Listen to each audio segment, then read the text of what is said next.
You were this close last year in the 2018 season, didn't quite get it. You know the full list of people who've done it, right? Yep. Roger Craig, Marshall Faulk, you. Yep. Your top 10 pick, you're a superstar at Stanford, could have won the Heisman. Even with those expectations, did you anticipate this level of accomplishment this early in your career? You know, it's tough. You never really anticipate a whole lot, you know, and I definitely set individual goals, and I have visions for myself, and, you know, I have a high standard for myself. But I think once I started taking it, you know, one day at a time, it became easier for me. I had more fun with the game. I had more fun with my training, and taking the process one day at a time, you know, one treatment at a time.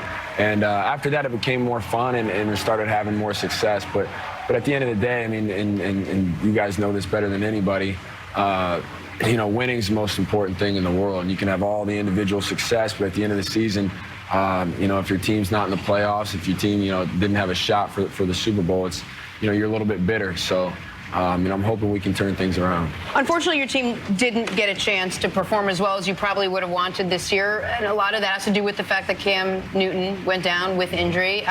I wonder if a healthy Cam Newton if we could see the Cam Newton of old back again if he is to get healthy, because there was a lot of criticism about Cam, you know, sort of towards the end of this season, whether he'd even be back, whether you could help another team. Tell us a little bit about that. Yeah, it's tough. Injuries are a tough reality of the game, and you know, Cam's a guy who, when healthy, is one of the most dynamic players in the league. And for me, coming in as a rookie, knowing that he was going to be my quarterback, I was extremely excited. And we've seen what he's done when he's healthy. I mean, he'll fight for every single inch, you know, even when he's hurt. He's a heck of a teammate, good leader, very unique personality. But, you know, when you really get to know him, when you really get to play with him, you see all the extra stuff he does. And for me, when you see a quarterback, you know, fighting for an extra 3-4 yards when guys are teeing off on them, jumping over piles in the end zone.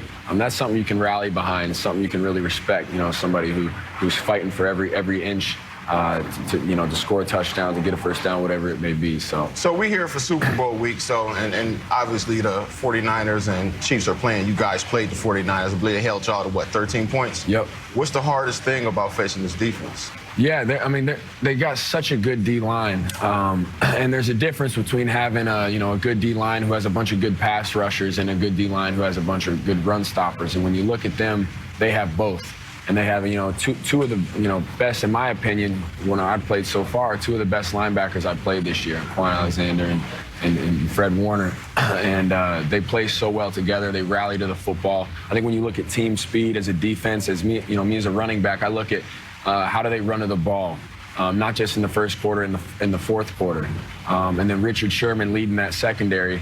Not only do you have a heck of a player, but you have somebody who's been there and done that, and communication is everything. And so you can see the way they communicate, and obviously it's going to be a heck of a test with an offense like the Chiefs and what Pat Mahomes has done and Andy Reid has done. So I'm excited for the game, but I think the biggest thing about that defense is the D-line. It starts up front, so that'll be a huge test when you have a D-line who can stop the run and rush the passer.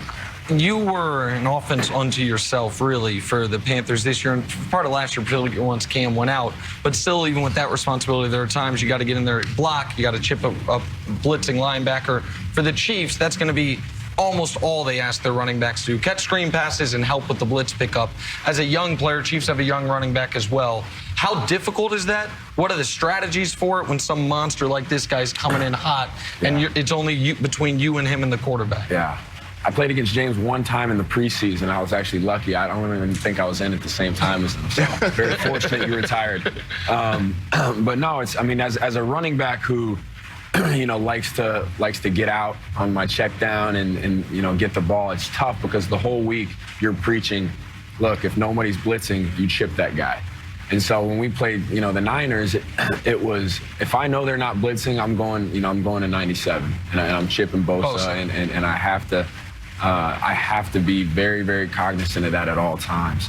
And when you are an offense like the Chiefs who relies on your checkdowns, you rely on your backs, getting open and making somebody miss in the passing game, it becomes tough because it's a whole nother element of the game that you have to take into consideration. it does a lot to an offense, and obviously helps the defense out. Listen, man, you got a real famous dad, you know what I'm saying? Like, what was it like growing up around all those guys? Like, it was a lot of fun. I was very fortunate to have, my mom and dad who did such a good job. I have 3 brothers. I got an older one and 2 younger ones, and everything we did was together. And so we were always competing, always doing stuff with each other. It was 2-on-2 basketball in the yard, knee football, playing out in the snow. And, it was good because they didn't care what we did, but they just cared that we did it 100% and put everything into it. And, I'd like to think I took advantage of using him as as an outlet I could lean on. I'm sure your dad told you just about as much as he could pass along of what to expect when you're actually playing. I'm sure you came to work with him. I'm sure you met the guys. I'm sure you were in the locker room. But now that you're in the NFL, tell me something about the last couple of years that he couldn't prepare you for. Well, there's so much. The game's changed so much since when he played. You can prepare you, I guess, he can prepare your attitude and kind of mold different things on how to approach the game. But for me, I'm my own man.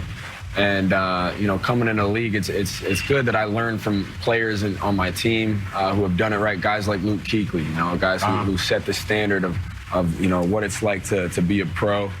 And, I was fortunate for that. So I think it's a constant learning process, and it's a constant process to figure out what your formula is, off the field, how you take care of your body, who's going to take care of your body, who you call for advice.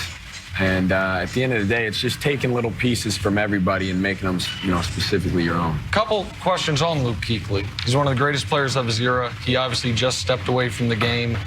Did you see that coming? And what was your reaction when you saw the video? Yeah, I didn't see it coming 100%. He had called me the day he said he was going to announce it. And, it's bittersweet for me because I want to play with him my whole career. He's a guy who, is a pretty model football player, in my opinion. A guy who works his butt off day in and day out, plays the right way. And, somebody who's very easy to look up to as a young player coming in the league. And I didn't really see it coming, but I'm so happy for him. He's a guy who went out on his own terms, and I have the utmost respect for that. He played 8 seasons. He probably had 1 million tackles. So yeah, he did. He had 1 million tackles. Yeah, 1 million. That's what he said. So he went out on his own terms, and I couldn't be more happy for him. He's probably hunting. Big question. Everybody want to know who you got winning. I hope they both lose. I don't know. No draft class of 2017 pride. You best quarterback, best running back. I got a lot of buddies on both teams. I root for certain players, but and I'm a fan of the game, so I'll watch and I hope it's a good game. But I'm dead serious. I don't care who wins. Last one before you go. When you were a little kid running around Broncos facility, did you know then how crazy Shannon Sharpe is? Or you did? Yeah, absolutely. So maniac even then. I would play Power Rangers with him when I was a kid. I was always a green Power Ranger. I don't know which one he was, but he's been a personality his whole life. I think I was at the game in Foxborough. I couldn't remember, but just from stories I hear, I was so young. I was at the game in Foxborough where he picked the phone up and said, "Call the National Guard because we're killing the Patriots." But he's been a personality his whole life, and it's been good being able to catch up with him throughout.